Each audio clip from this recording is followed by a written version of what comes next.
Today I'm here with my husband, Tim Connolly. He is a movie, he's a movie and trivia aficionado, and he loves this stuff. So he's going to tell you everything you ever wanted to know about the best movies ever filmed in Philadelphia.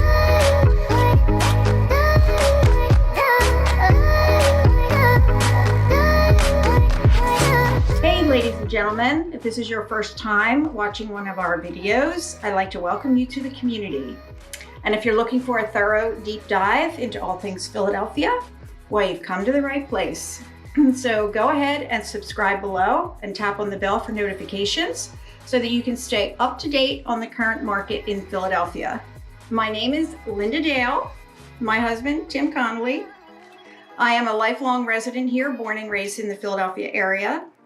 And we're getting a ton of calls and emails every day from people just like you who are thinking about buying or selling a home in this area.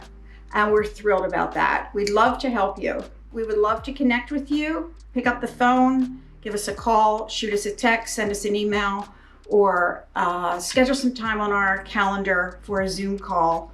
We would love to talk to you more about your move to Philadelphia. And without further ado, Jim, why don't you take it away? Thank you, Linda. So, unlike Linda, I was not born in Philadelphia. I was born in Chicago, and I came here about 25 years ago. And Linda and I have been working together in the real estate business for about 15 years. I wanted to talk about something different today. She's talked to you about everything real estate related. I just want to talk about something fun, making movies here in Philadelphia. And I want to give you some fun facts because I have a thing about trivia. I love that stuff. And stick around at the end because I'm going to give you the top box office hits from Philadelphia. And we're looking at the films made between 1976 and 2012. You can do a wider range than that, but that seemed to be a pretty good time. That's a 36-year span, and in that time period, there were 36 films that made in part or all in Philadelphia. So about one film per year. It's interesting that the first year I'm looking at is 1976, which is the year that Rocky was filmed. It's also the year that one of the movies on our list, Invincible, is a true story. It took place in 1976, and as you'll see later on, that's more like a true real-life Rocky story right here in Philadelphia. Before we get started, I want to talk about two particular filmmakers who had probably the biggest influence on the filming in Philadelphia. One, of course, is Sylvester Stallone. He was born in New York, and when his parents divorced when he was 11, he moved to the Philadelphia suburbs. And he likes it here. When he asked why is Rocky filmed in Philadelphia, he said because Rocky can only come from Philadelphia. That was his feeling. The other filmmaker is M. Night Shyamalan. And if you've not heard of him, you haven't been paying attention. He's a filmmaker, and he was born and raised in Montgomery County, and his parents were very successful. He really was able to do anything he wanted. He grew up with a fair amount of money. Anyway, he loved making movies at a very young age, and he loved the area. So of the 14 feature films he made, 10 were filmed in the southeast region of Pennsylvania. And we'll go over a lot more of that in detail a little later. So how these movies were chosen, I'm gonna go over the top 10, and then I'm gonna talk about the top 10 box office at the end. So stick around to see who made the most money here in these films. There is no real scientific reason for picking the ones I did or the order I did, but it's my list, so I got to do what I want. So the first one that we're going to talk about is number 10. That is a film called The Silver Linings Playbook. It was made in 2012, and it stars Bradley Cooper, who, by the way, was born here and raised here. He actually went to school at Germantown Academy, which is, you have to have money to go to Germantown Academy. And Jennifer Lawrence, who I believe she won the Oscar for that movie. And Robert De Niro is also in the movie. So it was nominated for 8 Academy Awards. It's kind of a small budget film, except probably for the salaries that these actors made. It's about a young man who is ordered into a mental institution for 8 years until he get his life together, and then he gets out. So it's a story about when he gets out and moves back in with his family. And he's got issues. He clearly didn't get them worked out. And he meets this girl who he knew before. Jennifer Lawrence plays the part, whose husband just died, and she's got her own issues. So they get together, and it's an interesting film. If you haven't seen it, I'd suggest you see it. It's kind of a heartfelt movie. It's funny, it's powerful, and kind of a fun ending. So anyway, I would highly recommend seeing The Silver Linings Playbook. That's number 10 on the list. Number 9 is the first on the list from M. Night Shyamalan. That was filmed in 2001, and that stars Mel Gibson, Joaquin Phoenix, and it was M. Night Shyamalan as the director. And that one was filmed in Bucks County, not in the city. And it's a story about crop circles and signs, meaning signs from other places. So this local farmer, played by Mel Gibson, discovers a lot about the world because of what happens on his own individual property and the things that happen to him and his family.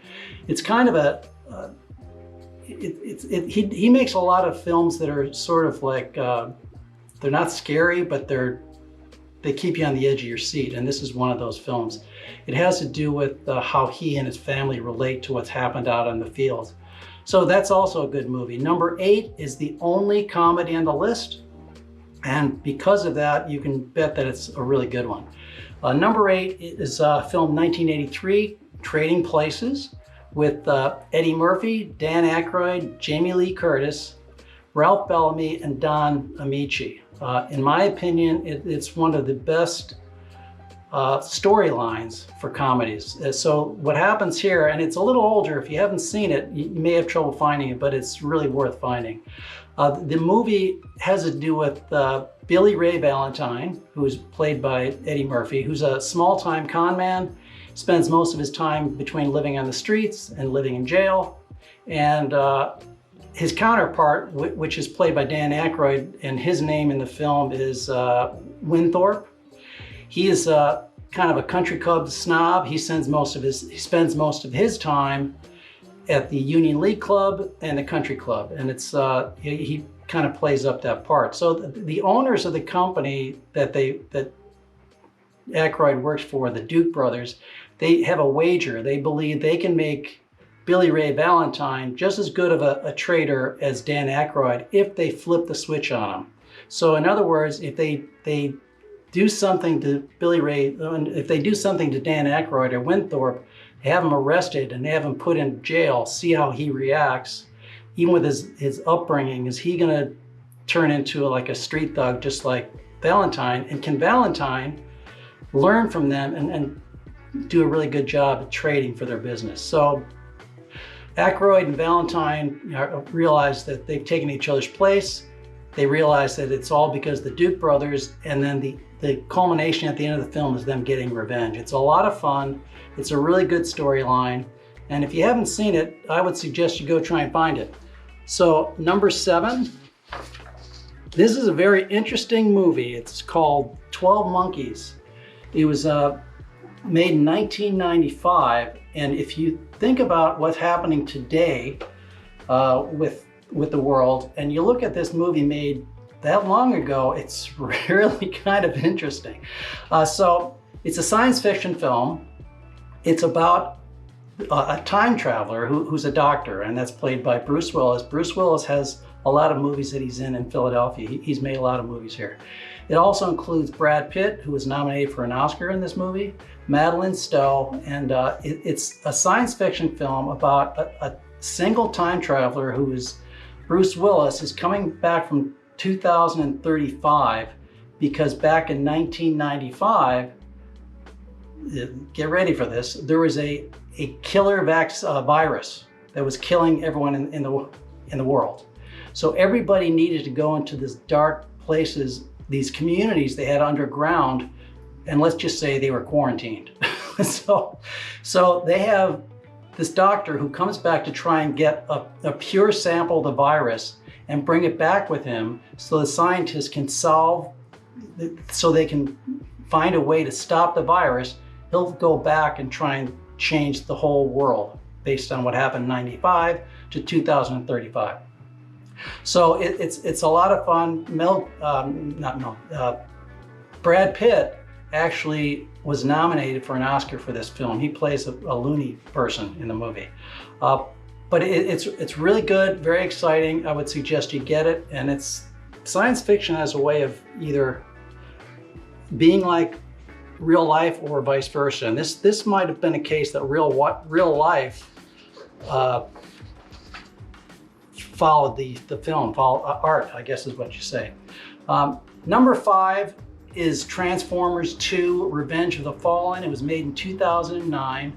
That was part of the whole Transformers series. And I'll be honest, I don't know much about the series. It was kind of like more of the kids like those movies. That was not something that I like to watch. So the storyline is not anything that I'm familiar with, but has to do with these big Transformers. They're maybe 80 feet high. They change form from, call it a vehicle, a tank, into like a big robot, and they have these things that are trying to take over the world. And this young guy played by Shia LaBeouf, I don't know if that's how you say his name.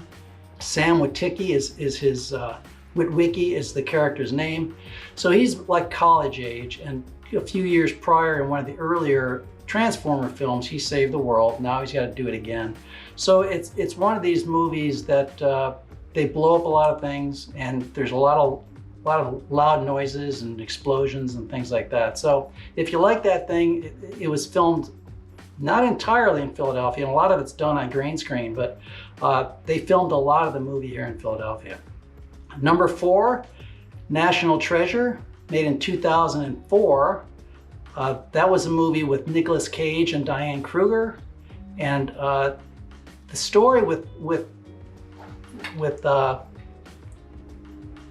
National Treasure is that Nicolas Cage plays the part of Benjamin Franklin Gates, and his grandfather tells him about this treasure that was hidden by the Freemasons back in the Revolutionary War. And it includes historic artifacts, which can be like jewelry and statues and history and arts and things like that. So they say it's the largest stash of any treasure ever made. So it's up to Nicolas Cage to find it. That the story goes that there's a treasure map on the back of the Constitution. That's obviously in a museum. So it's his job to steal the Constitution and get to the map and get to the treasure before anyone else does. There's another group trying to get it before he does. It's action-packed.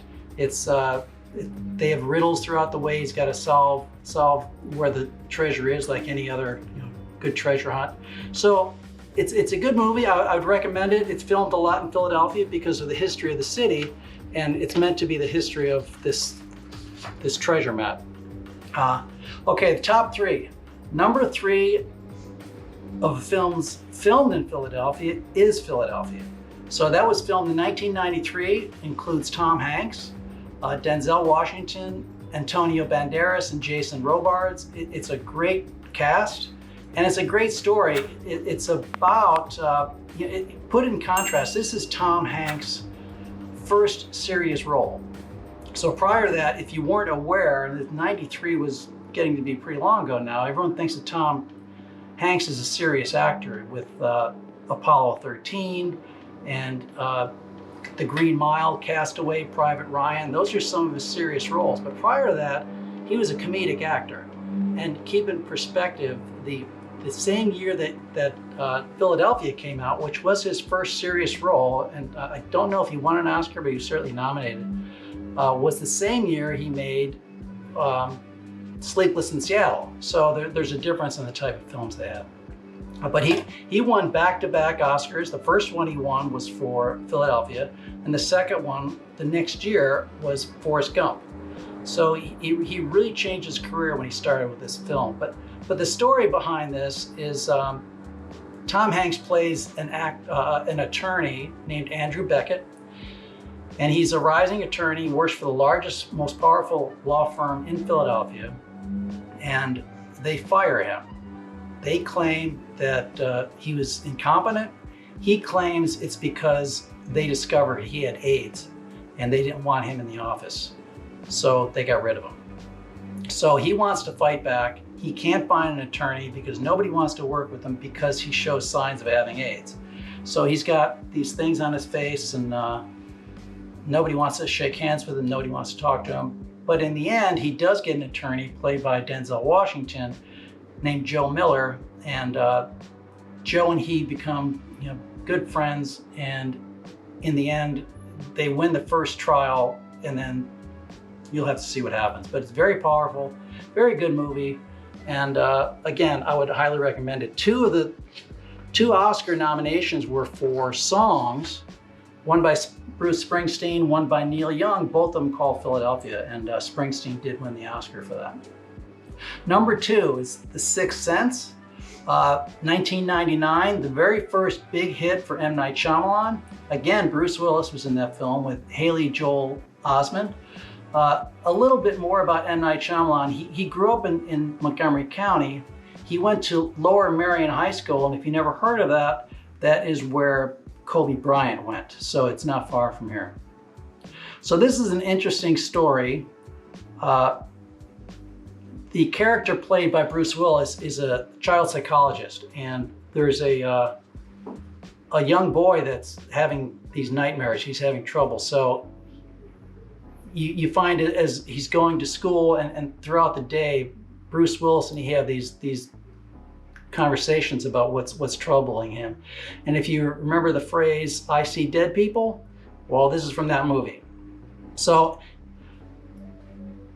I don't know how old Haley Joel Osment was when he made the movie, but he was nominated for an Oscar for that movie. So he plays an 8-year-old in the movie, and it's a very intense movie, and you get through it. It's more suspenseful than scary. Some parts are scary, but and I'm not a fan of scary, but this was a good movie, and it was nominated for best. M. Night Shyamalan was nominated for screenplay and director, and the movie itself was also nominated for an Oscar. But I would suggest if you watch this one, you watch it with the lights on. So it's one of those kind of movies. So number 1, which is probably no surprise that on this list, Rocky would be the number 1. I mean, he really, Sylvester Stallone kind of put Philadelphia on the map with this movie. And the group of actors in the movie, Sylvester Stallone, Talia Shire, Burt Young, Burgess Meredith, and Carl Weathers were in several of these movies.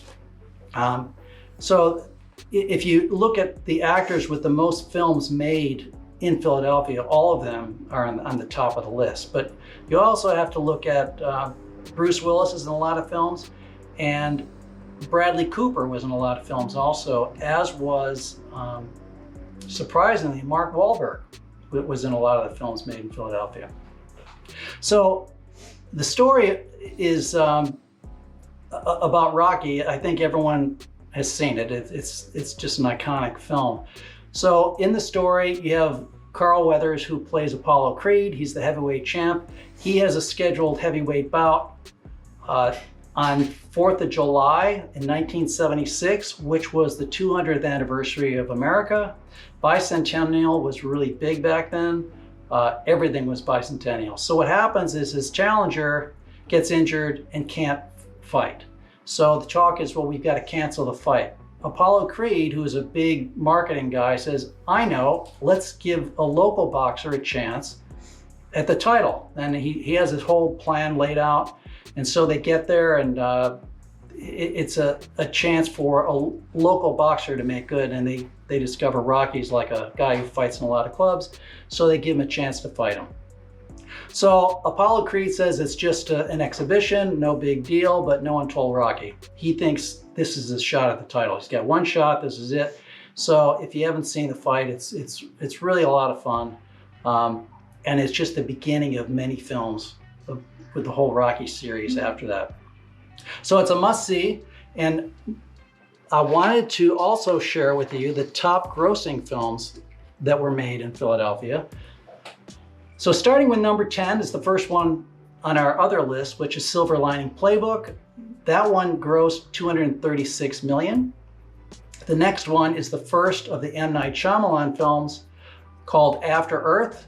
That was starring Will Smith and his son, Jaden. Coincidentally, Will Smith also was born in Philadelphia. Unbreakable, another M. Night Shyamalan film starring Bruce Willis again, Samuel L. Jackson and Robin Wright. That movie made $248 million, sorry, a little difference there. The Village, another M. Night Shyamalan film, and that made $256 million. That's our guy cleaning the backyard, so if you hear a lot of noise, that's all it is. That was Village, was number 7. Number 6 is Rocky 3. That was Sylvester Stallone and Mr. T. That made $270 million. Number 5, hi, how are you? Number 5 was The Last Airbender. That's another M. Night Shyamalan film. That made $319 million.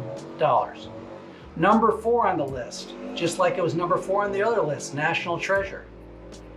That came in at $347 million. And number 3 on the list, the top 3, number 3 is Signs. We just talked about that film. They made $408 million. Number 2 was M. Night Shyamalan again, which was $672 million, was The Sixth Sense. Number 1, highest grossing film of films made in Philadelphia is Transformers 2, Revenge of the Fallen, and that made $836 million. Now, when you look at these films, 36 years is a big difference. So what I did, I just was curious to know how some of these other films would have done by adjusting the dollar value. Like in '76, when they made that film, obviously the dollar was worth a lot more back then. So I just took the top 3 list, and I told you I like trivia. That's why I do this sort of stuff. So number 3, when you adjust for inflation, was Transformers. So that was not number 1 based on the current dollar. So Transformer 1 came into 3. Number 2 was Rocky, which did not even show up on our list, but because it's such a much older film, the dollar value was worth a lot more. And the number 1 film, when you adjust it for the dollar, is The Sixth Sense. And I can't tell you what that adjusted number is, but that'll give you an idea. So hopefully you enjoyed this. And it was a lot of fun making it. And if you have any questions. Well, that was cool stuff. That was really interesting. I didn't know any of that. See, now you know. Now you know what I've been doing. Yeah. So if you like what you heard today, make sure to subscribe below and tap on the bell for notifications so you can find out when we drop the next video. And if you're thinking about buying or selling a home in the area, we would love to talk to you, but we won't know that you need to talk to us unless you let us know. Give us a call, send us an email, shoot us a text. Let us know what you need. And go into the comments below, please, and let us know if there are any other topics you'd like us to talk about in our videos. We're always looking for new ideas. And again, thank you for watching, and we'll see you at the next video. Bye. Bye.